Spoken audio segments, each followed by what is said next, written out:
ለወገናቸው ይቆረቆራሉ። መንግስቱ ምንም ሱዳኖች እንትን ሲሉ ዋብትነካ ለአንድ ሱዳን ለአንድ ኢትዮጵያ 20 ሱዳን ነው እንትን የሚሉ ኬንያንም እንደዛ ነው እንትን ያሉት። የኔን አስተዳደር ጠልቶ ነው የሄዱት እንጂ ሀገራቸውን ጠልቶ አይደለም የሚሉ ሰው ናቸው። ኢትዮጵያኖች እንዲሰደዱ አይፈልጉም። መንግስቱ አሁን ፓስፖርት እኮ ዝም ብሎ እንደ እንትን ነው እኮ የሚሸጠው።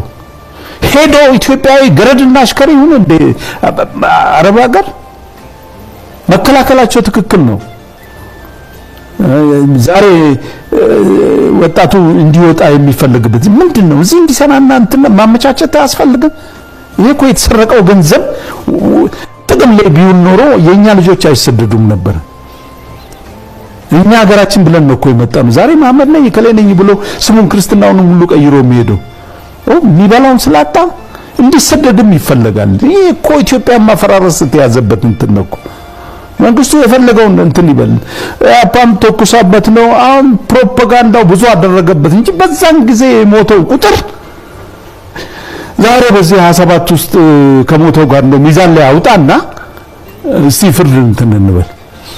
እንደውም እኔ በእውነት ነው የምልህ አሁን እዚህ ጣሊያን ኤምባሲ ውስጥ በስር ላይ እንትን ለግዞት ያሉ ሰዎች ራሳቸው ፕሬዝዳንት መንግስቱ ውጭ ሀገር ያሉ ፓይለቶቻችን አንዳንድ እንትኖች በሙሉ በመረት ሀገራቸው መግባት አለባቸው። ፔሬድ ቂም 21ኛ ክፍለ ዘመን ውስጥ ነን ያለነው። እንዲኒ ቢሆን ኢትዮጵያ ውስጥ ወደፊት የሚወጣ ህገ መንግስት ልክ እንደ አሜሪካ በኢትዮጵያ መልክዓ ምድር ላይ ጦርነት መኖር የለበትም ተብሎ መጻፍ አለ። በቃ ይቅር በውይይት ቂም የሚባል ነገር በሙሉ ትተን ወንድሜ ምኒልክ ተናዞ ነው ወንድሜ ተባባሉ። ጠላት ማከላችሁ አይገባም። አንድነታችሁን አጠንክሩ። አሁን እኛ የምንታወቅ ልጆች እንጨራረስ። እኔ በእውነት እኔ አሁን 71 ዓመቴ ነኝ። እኔ ሰላምን ነው የምሰብከው። ጦርነትን አይቻለሁ። ስንት ቆንጆ ልጆችን ያጣው ሰው ነኝ። ብዙ አይቻለሁ።